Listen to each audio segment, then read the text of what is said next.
Assalamualaikum warahmatullahi wabarakatuh.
Innal hamdalillah nahmaduhu wa nasta'inuhu wa nastaghfiruh wa na'udzu billahi min shururi anfusina wa sayyiati a'malina may yahdihillahu fala mudilla lahu wa may yudlil fala hadiya lahu asyhadu an la ilaha illallah wahdahu la syarika lahu wa asyhadu anna muhammadan 'abduhu wa rasuluh. Ya ayyuhalladzina amanu taqullaha haqqa tuqatih wa la tamutunna illa wa antum muslimun. Ya ayyuhalladzina amanu taqullaha wa qulu qawlan sadida yuslih lakum a'malakum wa yaghfir lakum dhunubakum wa may yuti'illaha wa rasulahu faqad faza fawzan 'azima. Amma ba'd. فإن أصدق الحديث كتاب الله وخير الهدى هدى النبي صلى الله عليه وسلم وشر الأمور محدثاتها وكل محدثة في الدين بدعة وكل بدعة ضلالة وكل ضلالة في النار. Alhamdulillah summa alhamdulillah. Segala puji bagi Allah Subhanahu wa taala atas segala limpahan rahmat dan nikmatnya, hingga kita semua dimudahkan oleh Allah Subhanahu wa taala malam ini untuk melangkahkan kaki kita di masjid ini guna melaksanakan salat maghrib berjamaah yang kemudian kita lanjutkan dengan thalabul ilm. Salawat dan salam semoga tetap tercurahkan kepada Nabi kita Muhammad sallallahu alaihi wasallam, kepada keluarga beliau, sahabat-sahabat beliau, dan orang-orang yang senantiasa istiqomah di atas jalan beliau. Malam ini kita akan lanjutkan kajian kitab Fawaidul Fawaid yang ditulis Ibnu Qayyim rahimahullah, di mana malam ini kita akan memulai dengan perkataan Umar bin Khattab radhiyallahu anhu. Ada seorang bertanya kepada Umar bin Khattab radhiyallahu anhu sebuah pertanyaan yang patut untuk menjadi bahan renungan bagi kita. Karena pertanyaan ini selain akan memotivasi kita untuk di atas jalan yang hak dan semakin mendorong kita untuk istiqomah di atas jalan hak itu sendiri. Apa pertanyaannya? Salah seorang sahabat Nabi SAW bertanya kepada Umar bin Khattab, "Rajulun takhtar lahu syahwatu wa lam tamarra bi bali." Apakah seseorang yang di dalam hatinya belum pernah terbetik dan belum pernah tersirat syahwat, ya, belum terbetik dan tersirat syahwat di dalam dirinya, aw rajulun naz'atu ilayya nafsu fataratahu lillah, ataukah seseorang yang hatinya pernah dirayu syahwat, artinya hati orang itu senantiasa syahwatnya mengganggu dirinya, tetapi orang itu meninggalkannya karena Allah Subhanahu wa taala. Maka kata sahabat Nabi SAW, manakah yang lebih baik? Apakah yang pertama tadi, yang hatinya nyaman-nyaman saja, tidak syahwatnya tidak bergelora, tidak mengganggu dirinya. Sementara yang kedua adalah seseorang yang syahwatnya menggelora, yang mengganggu dirinya untuk bermaksiat kepada Allah Subhanahu wa taala, tetapi kemudian dia tinggalkan syahwat itu karena Allah Subhanahu wa taala. Mana yang lebih baik ini? Maka kata Umar bin Khattab radhiyallahu an, beliau mengatakan, innal ladzi tastahi nafsahul ma'asi yatrukuhu lillah azza wa jalla. Maka kata Umar, yang paling baik dari dua yang tadi itu, bahwa orang yang hatinya diganggu syahwatnya dan dia ingin melakukan maksiat, dengan syahwatnya itu dia ingin melakukan maksiat, tetapi kemudian dia meninggalkannya karena Allah Subhanahu wa taala. Ya, kita kan kadang lihat ada sebagian orang yang syahwatnya bergelora. Entah disebabkan karena dia tinggal di lingkungan yang di situ godaannya begitu banyak, sehingga untuk melampiaskan syahwatnya itu begitu mudah. Tapi ada sebagian orang yang adem ayem aja,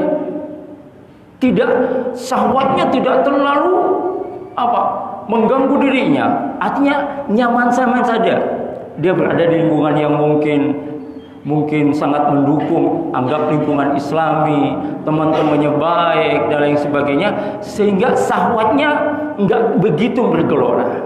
Maka kata Umar bin Khattab radhiyallahu anhu, maka sesungguhnya orang yang syahwatnya bergelora, yang mungkin dia tidur ingat itu, jalan ingat itu, artinya mengganggu terus di dalam dirinya, tapi kemudian dia meninggalkan karena Allah Subhanahu wa taala, ini yang lebih baik kata Umar radhiyallahu anhu. Kemudian Ibnu Qayyim mengutip firman Allah Subhanahu wa taala, alladzina imtahanallahu qulubuhum littaqwa lahum maghfiratun wa ajrun azim. Ya, ini kata di dalam surat Hujurat ayat 3, mereka itulah orang-orang yang telah diuji hati mereka oleh Allah untuk bertakwa. Ya, ada orang yang memang untuk urusan syahwatnya itu sangat mengganggu betul. Ya, tidur mungkin dia ingat, jalan ingat, kemana-mana ingat. Artinya mengganggu pikirannya, hampir mungkin 20 jam terganggu terus. Nah, orang yang seperti ini ketika dia betul-betul istiqomah, tidak mendengarkan bisikan syahwatnya, maka kata Umar bin Khattab radhiyallahu anhu, dia itu lebih baik. Kenapa? Karena di sini dijelaskan di dalam surat Hujurat ayat 3, alladzina imtahanallahu qulubuhum littaqwa wa lahum maghfiratun wa ajrun azim. Maka kata Allah Subhanahu wa taala, mereka itulah orang-orang yang telah diuji hati mereka oleh Allah untuk bertakwa, maka bagi mereka ampunan dan pahala yang besar. Rasulullah sallallahu alaihi wasallam beliau bersabda tentang bagaimana sebetulnya bahaya orang itu, pintu-pintu syahwat itu bisa masuk ke dalam diri seseorang.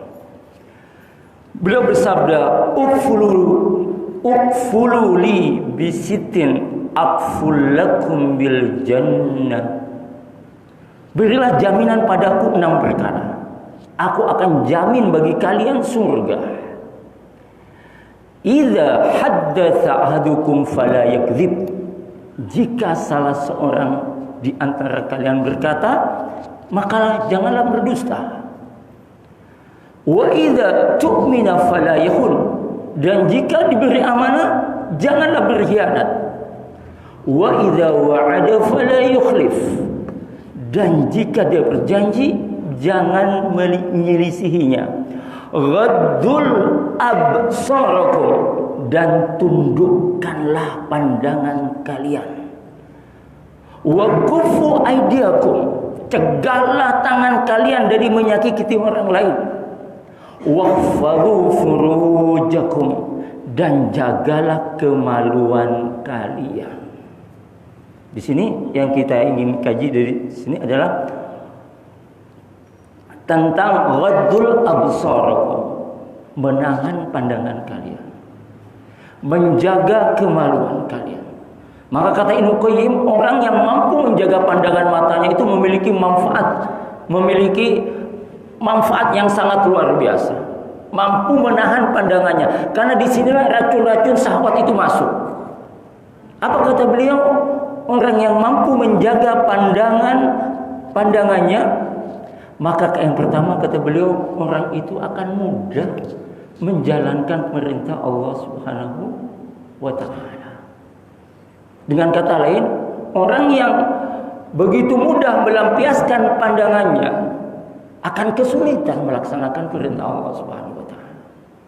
Akan mengalami kendala-kendala di dalam melaksanakan perintah Allah Subhanahu wa Ta'ala. Karena itu menjalankan perintah Allah Subhanahu wa Ta'ala merupakan kebahagiaan hamba, dan kebahagiaan hamba itu di dunia maupun di akhirat. Sehingga sebagian ulama mengatakan, barang siapa yang tak mampu menjaga pandangannya, maka hatinya tidak berfungsi. Kemudian yang kedua, kata Ibnu Qayyim, orang yang mampu menjaga pandangannya, mencegah masuknya anak panah racun ke dalam dirinya. Artinya pandangan kita itu sangat berpotensi masuknya racun kepada diri seseorang. Ya, sekarang pandangan itu begitu mudah kita dapatkan. Begitu banyak pintu-pintu pelampiasan pandangan itu hari ini bisa kita lihat. Kata Ibnu Qayyim, racun anak panah itu ada di sini. Jadi kalau orang sudah kena, racunnya sudah masuk, maka hatinya pun akan bergolak, akan mengalami kegoncangan, sehingga yang tadinya hanya dia langkah satu, dia akan menuju langkah 2, 3 dan seterusnya. Maka menahan pandangan itu sesuatu hal yang sangat penting. Kemudian yang ketiga kata Ibnu Qayyim, sehingga pilihan yang tadi, bagaimana orang itu bisa bertahan di atas syahwatnya sehingga syahwatnya mampu terkendali dengan baik. Yang ketiga, salah satunya adalah menjaga pandangan itu akan menjadikan hati dekat dengan Allah Subhanahu wa Ta'ala. Hatinya dekat, semakin dekat kepada Allah Subhanahu wa Ta'ala. Dengan kata lain, mengumbar pandangan akan memecah hati dan menjauhkan hati dari Allah Subhanahu wa Ta'ala. Kemudian yang keempat, kata Ibnu Qayyim, orang yang mampu menahan pandangannya akan meneguhkan dan menghibur hatinya.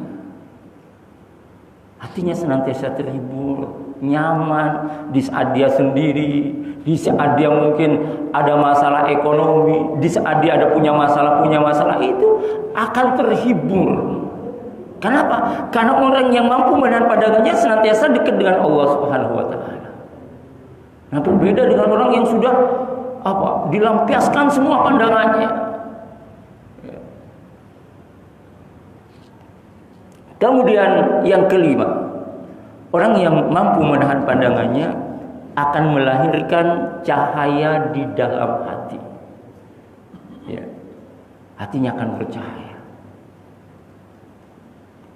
Ya, tadi disebutkan tadi, orang yang mengumbar pandangan hatinya menjadi redup. Ya, menjadi redup. Nah, pandangan itu sangat mudah sekarang untuk dilampiaskan.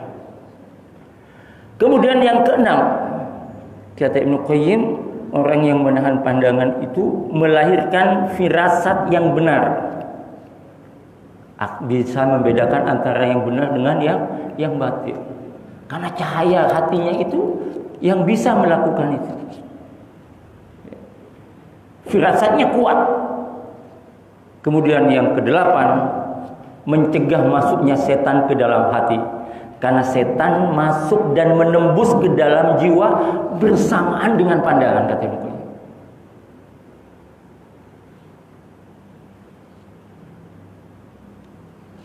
Artinya masuknya setan itu bersamaan dengan pandangan. Nah, hari ini yang aman di masjid insya Allah. Keluar dari masjid sudah tidak aman ya. Masuk toko ya, mau ke pasar, mau ke tempat rekreasi ya, mau ke sekolah, mau ke kampus, tidak aman. Yang aman di masjid ya. Baik, kemudian kita lanjutkan pembahasan tadi. Jadi kata Ibnu Qayyim, orang yang syahwatnya bergelora namun dia mampu mengendalikan syahwatnya dan meninggalkan bisikan-bisikan syahwat itu, kemudian dia tinggalkan karena Allah, maka itu lebih baik ya. Wa hakadha man arafa al-bid'ah wa syirka wal batil wa turuki fabghadaha lillah wa hadhiraha wa hadzara minha wa daf'a an nafsi wa lam yada' takhdish wajhi imani.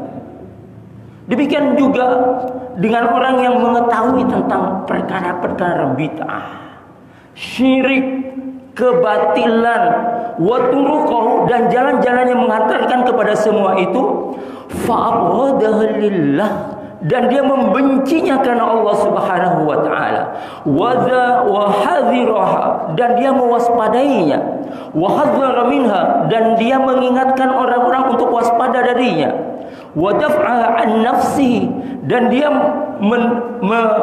menghalangi dirinya untuk menjaga keimanannya, wala tu'rithu syubhat wala syak, dan demikian pula sehingga tidak timbul syubhat dan syahwat, bal yasdadu bi ma'rifati basiri fil haq wa mahabbah, bahkan dengan pengetahuannya itu akan menambah keimanannya tentang hal-hal yang benar dan kecintaannya kepada jalan Allah Subhanahu wa taala.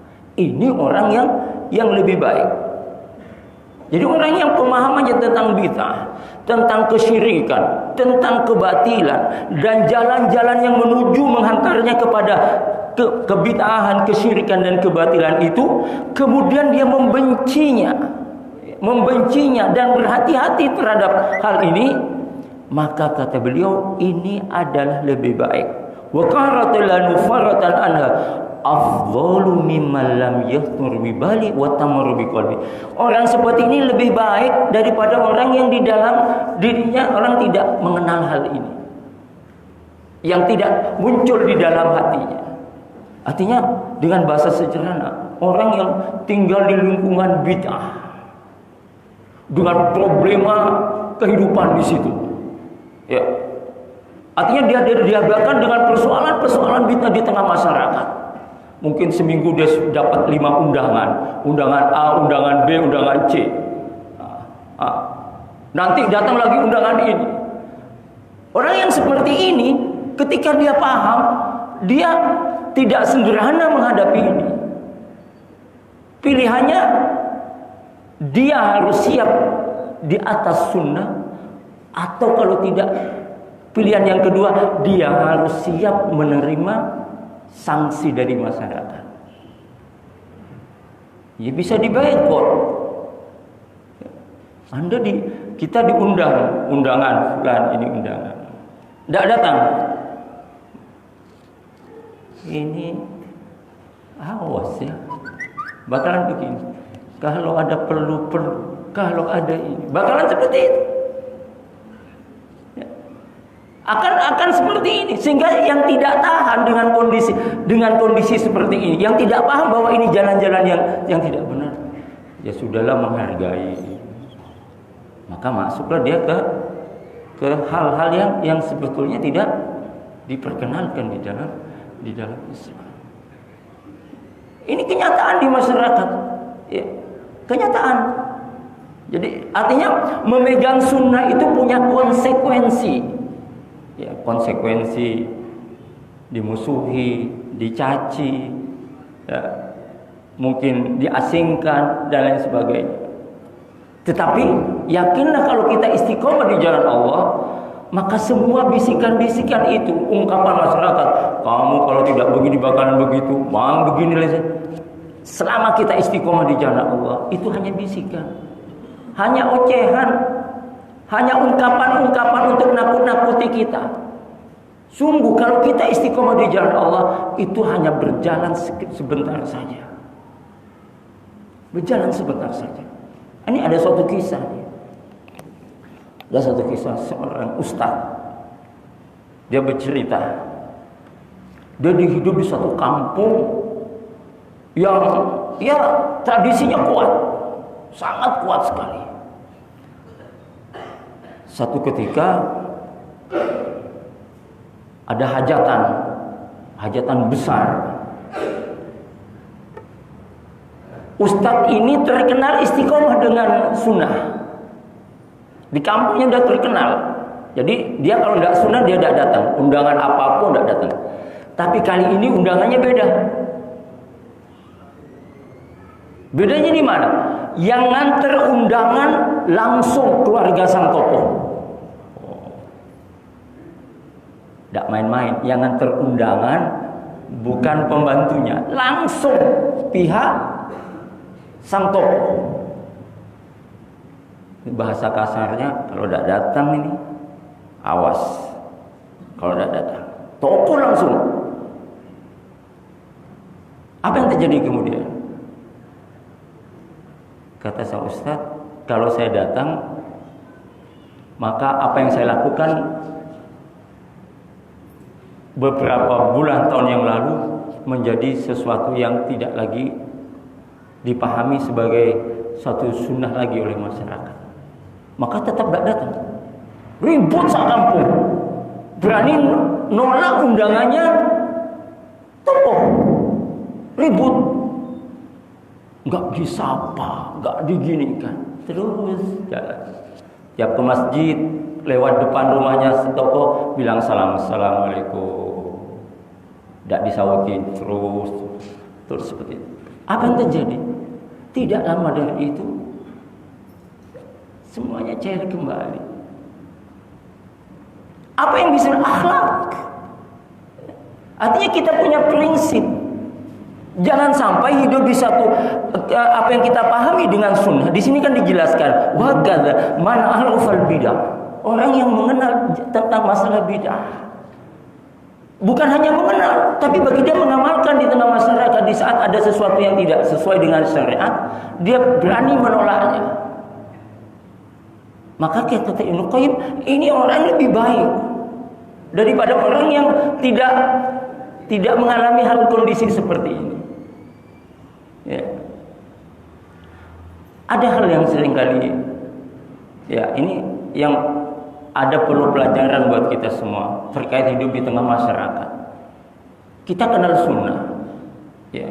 Artinya di tengah masyarakat kita banyak hal-hal yang mungkin tidak sunnah. Tetapi banyak hal sunnah yang mesti dijelaskan, dipraktekkan di tengah masyarakat. Jangan sampai terjadi kita tidak datang pada acara-acara mereka yang memang tidak sesuai dengan syariat. Tapi di saat sesuatu yang sunnah, misalnya tetangga sakit tidak datang, tetangga butuh bantuan kita tidak bantu, itu tambah parah lagi. Makanya ketika sunnah ini kita laksanakan, indah betul. Ya. Kebencian mereka akan keistiqomahan di atas sunnah itu akan teranulir dengan sendirinya dengan akhlak-akhlak kita. Kemudian tentang syirik lagi. Ini sangat luar biasa sekali. Makanya di sini Ibnu Qayyim mengatakan masalah bid'ah, masalah kesyirikan, masalah kebatilan dan jalan-jalan orang yang menuju kepadanya. Maka inilah firman Allah Subhanahu wa taala dalam surat Al-Baqarah ayat 22 yang kemudian ditafsirkan oleh Ibnu Abbas dengan sangat luar biasa sehingga menjadi bahan renungan bagi kita tentang masalah kesyirikan. Allah Subhanahu wa taala berfirman, "Alladzi ja'ala lakumul arda firasyan was samaa'a binaa'a wa anzala minas samaa'i fa akhraja bihi minas samarati rizqan lakum fala taj'alu lillahi andada wa antum ta'lamun." Alladzi ja'alakumul ardh, dialah yang menjadikan bumi firashan sebagai hamparan, was samaa'a binaa'a, dan langit sebagai atap. Wa anzala minas samaa'i fa akhraja bihi minas samarati rizqan lakum, dan Allah menurunkan air hujan dari langit, lalu dia menghasilkan dengan hujan itu segala buah-buahan sebagai rezeki untukmu. Fala taj'alu lillahi andada wa antum ta'lamun. Karena itu janganlah kamu mengadakan sekutu-sekutu bagi Allah padahal kamu mengetahui. Lihat tafsirnya Ibnu Abbas tentang ayat ini. Apa kata Ibnu Abbas tentang fala taj'alu lillahi andada? Qala andada huwa syirk. Afa min dabibun namli ala sifati sauda fi dhulumatil lail. Kata Ibnu Abbas, yang dimaksud dengan ayat tadi adalah berbuat syirik. Apa syirik itu? Satu perbuatan dosa yang lebih sulit atau samar untuk dikenali daripada jejak semut yang merayap di atas batu hitam di tengah kegelapan malam. Padahal kesyirikan itu apa kata Allah? Inna syirka la zulmun azim. Kesyirikan itu adalah kezaliman yang sangat besar, melebihi dosa zina, dosa merampok, dosa membunuh. Dan beliau mencontohkan satu kata yang mungkin bagi kita ini sesuatu yang biasa, tetapi bagi orang yang paham tentang tauhid, maka yang biasa itu sesungguhnya sangat luar biasa. Lihat, beliau mengatakan, huwa ayyaqala wallahu hayatika ya fulan. Kemudian Imam Abbas mencontohkan sebuah perbuatan syirik yang samar seperti ungkapan wa hayatika ya fulan, demi Allah dan demi hidupmu wahai fulan. Ini bagian dari kesyirikan. Ya. Wa hayati, dan demi hidupku. Wa yaqul laula kalabatu hadzal atana lusus. Kalau bukan karena anjing kecil yang ini, tentu kita akan didatangi pencuri-pencuri itu. Ini bagian dari kesyirikan. Kan sebagian orang, untung di rumahku satpam 3, kalau enggak pencuri datang semua. Ungkapan seperti ini bagian dari kesyirikan. Penjagaku di rumah ada CCTV, ini semua lengkap. Kata Ibnu Abbas di sini, kalau bukan karena anjing kecil, tentu kita akan didatangi oleh pencuri-pencuri itu. Al-bariyatu walau labatu fid dari la'atal lusus. Atau kalau bukan karena angsa yang ada di rumah ini, tentulah datang pencuri-pencuri itu. Ini kata Ibnu Abbas, ungkapan-ungkapan seperti ini adalah ungkapan-ungkapan kesyirikan. Sebagian kita kan nggak sadar, sebagian banyak orang, kita punya satpam 3 di depan, 3 di belakang, 3. Aina Allah, di mana Allah? Sebagian orang mengatakan kalau ikut ujian, wah dia tuh pasti lulus tuh, ada yang pegang. Ada yang ini dia, ada yang itu dia.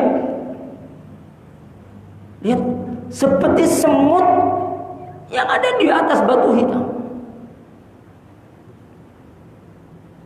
Atau ucapan seseorang, ar-rajul li sahibihi masya Allah wa syi'ta. Ucapan seseorang kepada kawannya atas kehendak Allah dan kehendaknya. Oh, kalau bukan karena kamu, gak mungkin ini bisa. Kan ada kan tanpa sadar orang mengucapkan gitu. Misalnya ada kegiatan apa kemudian sukses. Kalau enggak kamu yang kerja ini, enggak bakalan sukses kayak begini. Nah, ini luar biasanya. Ya.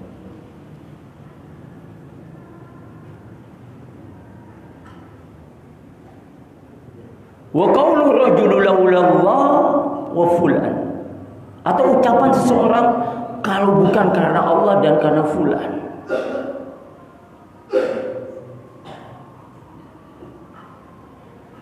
La taj'alu fiha fulan hadza kullahu bisyirk.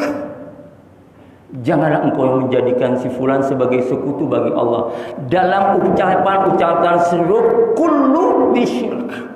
Semua ucapan itu adalah perbuatan syirik. Maka hati-hati dengan ucapan. Allah pemilik semuanya. Ya. Dokter itu berobat sama itu dokter hebat, itu dokter itu. Di sampingnya dokter, itu dokter ahli, ini dan lain sebagainya. Ini yang seringkali terjadi di tengah masyarakat.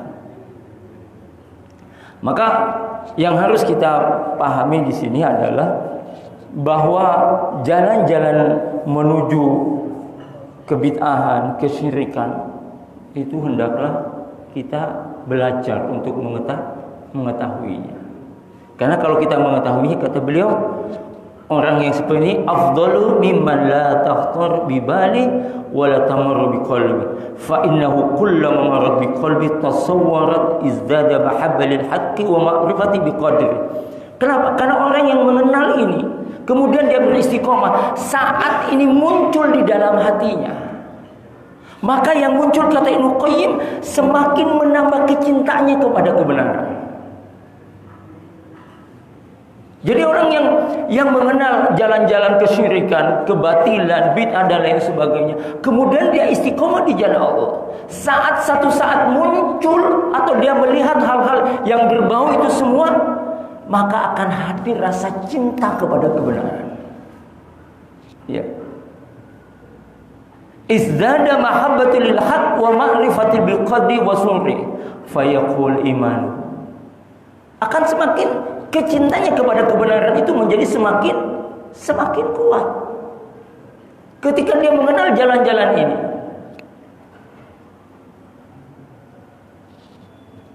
Makanya orang yang seringkali kita melihat orang yang mungkin lebih paham dari kita dalam masalah kesyirikan, kebid'ahan dan kebatilan. Kemudian dia bersikap teguh di atas itu, apa stigma yang muncul pada orang itu? Ini ekstrim ini. Gak tahu tetangga ini. Ini konservatif kolot ini, pemecah belah. Wahabi ini. Sebut Wahabi. Wahabi ini. Padahal sikap seperti itu hadir karena dia paham. Karena itu orang yang paham dengan yang tidak paham beda dalam menyikapinya.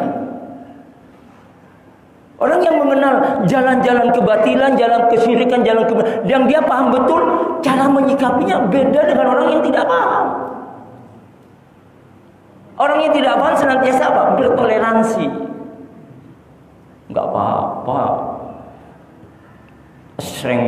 Belikan sereng anak kita. Dan macam-macam misalnya mercon dan lain sebagainya, budaya-budaya yang tidak pernah ada di dalam Islam. Tetapi bagi orang yang memahami hakikat itu akan berbeda. Demikian juga dengan sunnah. Orang yang betul-betul memahami sunnah, dia akan berbeda dengan orang yang tidak memahami sunnah. Contoh, orang yang memahami sunnah tentang bagaimana sunnah masuk masjid, dia tidak asal nyelonong ke masjid. Diangkat, dia masukkan kaki kanannya, Allah maftah li abwaab rahmatik. Karena bagi dia masuk masjid sesuatu yang istimewa, maka bacaan-bacaan, doa-doa yang diberikan Nabi SAW tidak ingin dia tinggalkan. Berbeda dengan orang yang tidak paham, langsung masuk. Mungkin masuk masjid bukan langsung tahiyatul masjid, ngomong sana ngomong sini. Tapi orang yang paham sunnah, dia akan nikmati semua proses itu. Masuk masjid, baca doa, setelah itu sholat tahiyatul masjid. Mungkin dia setelah sholat baca Quran, dia nikmati semuanya di dalam masjid. Karena semua aktivitas yang dia lakukan di dalam itu merupakan sunnah Nabi Shallallahu Alaihi Wasallam. Sehingga dia masuk masjid ada ruh, ada semangat, ada ghirah yang luar biasa untuk mengamalkan sunnah di dalam masjid. Maka dia tidak ingin meluangkan waktunya yang sia-sia, datang dari rumah jauh-jauh, masuk masjid, kemudian dia tidak manfaatkan waktu demi waktu di dalam masjid. Ini masalahnya. Jadi orang kalau sudah mengerti, maka sikapnya beda. Ya.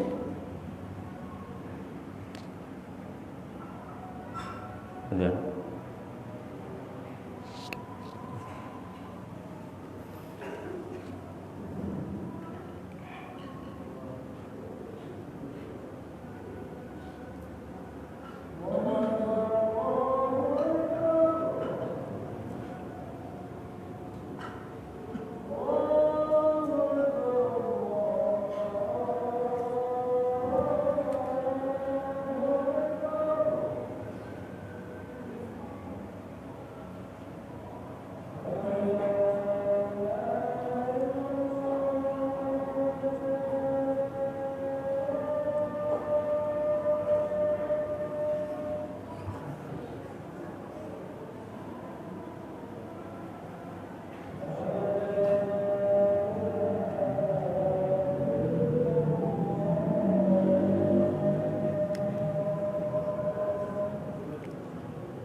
Baik, kita lanjutkan. Bismillah, salatu wassalamu ala Rasulillah. Jadi kata Ibnu Qayyim rahimahullah, bal yazdadu bi ma'rifati basiratan fil haqq wa mahabbatan lah. Dengan mengenal semua itu, mengenal jalan-jalan bid'ah, kesyirikan, kebatilan, ya kan? Apa buahnya? Orang itu akan semakin mencintai kebenaran. Wa karahatan wa nufratan anha. Dan dia itu akan semakin membenci dan menjauhi kebatilan. Maka orang yang seperti ini, kata Ibrahim, afdalu mimman lam takhtar bi bali wa la tamaru bi qalbi. Orang yang seperti ini lebih utama daripada orang yang sama sekali tidak pernah terbesit di dalam hatinya dan pikirannya keinginan untuk melakukan kebatilan.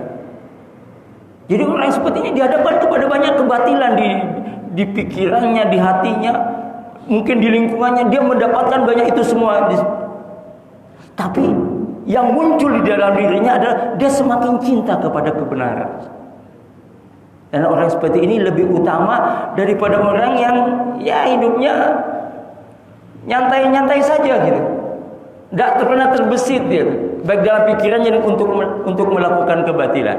Fa innahu kullama marrat biqalbi, sebab setiap perkara kemusyrikan, kebatilan terbesit di dalam hatinya, wa tasawwarat lahu izdada mahabbata lil haqq wa ma'rifati bil qadri wa sururan bih, dan terbayang olehnya, maka ia semakin cinta kepada kebenaran, semakin mengenal kadar kebenaran itu, dan semakin senang dengan kebenaran. Fayaqwa imanhu, dengan demikian imannya kepada Allah Subhanahu wa taala semakin kuat. Ini ketika dia betul-betul mengenal dan bersungguh-sungguh ingin atas di jalan Allah Subhanahu wa taala. Kama anna sahiba khawatir syahwat wal ma'asi. Begitu pula dengan seorang yang terlintas di dalam pikirannya keinginannya untuk bermaksiat dan memperturutkan hawa nafsunya. Kullama marad bih faraba anha ila didd. Namun setiap kali hawa nafsunya terbesit di dalam hatinya, ia justru membencinya dan melakukan sesuatu yang berlawanan dengan hawa nafsunya. Isdada mahabbatan lididdah wa gharbatan fi wa talaban lahu wa harsun alaih, sehingga semakin bertambahlah rasa cinta, kebutuhan dan keinginan terhadap sesuatu yang berlawanan dengan hawa nafsunya. Itu orang yang sudah mengenal jalan-jalan kebenaran. Dan sikapnya orang beriman itu persis yang dikatakan oleh Ibnu Mas'ud radhiyallahu anhu. Apa kata Ibnu Mas'ud radhiyallahu anhu? Beliau mengatakan, innamal mu'mina yara dzunubahu ka'annahu qa'idun tahta jabalin yakhafu an yaqa'. Seorang mukmin itu memandang dosa-dosanya seperti gunung yang ia berada di bawah gunung tersebut. Yakhafu ayyaqa alaihi, dan ia takut sewaktu-waktu gunung tersebut jatuh menimpanya. Wa innal fajira yara dhunubahu kadhubin marra 'alal anfi faqala bihakadha. Adapun seorang fajir munafik memandang dosa-dosanya seperti seekor lalat yang terbang melewati hidungnya, lalu dia pun mengusirnya lalat tersebut.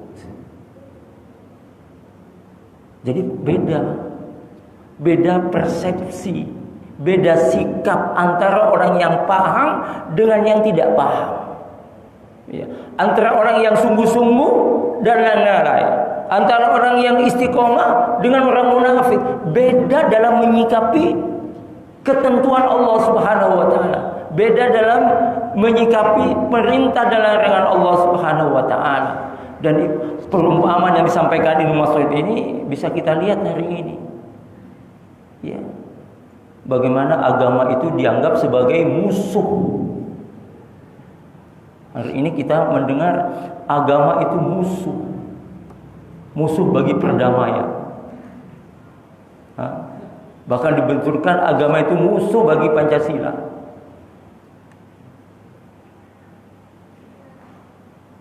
Ini sekarang dibenturkan seperti itu. Dan ucapan seperti itu seolah-olah tidak ada masalah bagi dirinya. Jilbab gak wajib seolah-olah tidak ada masalah bagi dirinya. Gak wajib, gak ada masalah soal. Padahal apa yang dikatakan di Mas'ud 1400 tahun yang lalu, orang munafik itu menganggap dosa itu seperti seekor lalat yang terbang melewati hidungnya.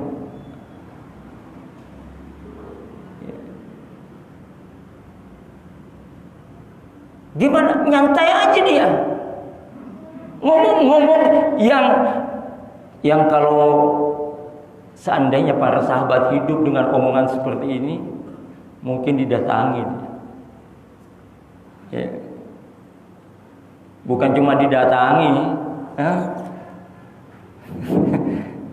bagaimana sahabat dengan sabda Nabi Shallallahu Alaihi Wasallam, cintanya beliau kepada sunnah Nabi Shallallahu Alaihi Wasallam. Tiba-tiba orang itu mengatakan, ya, semua agama itu sama, semua orang itu beragama, cuma jalannya berbeda menuju tujuan yang sama.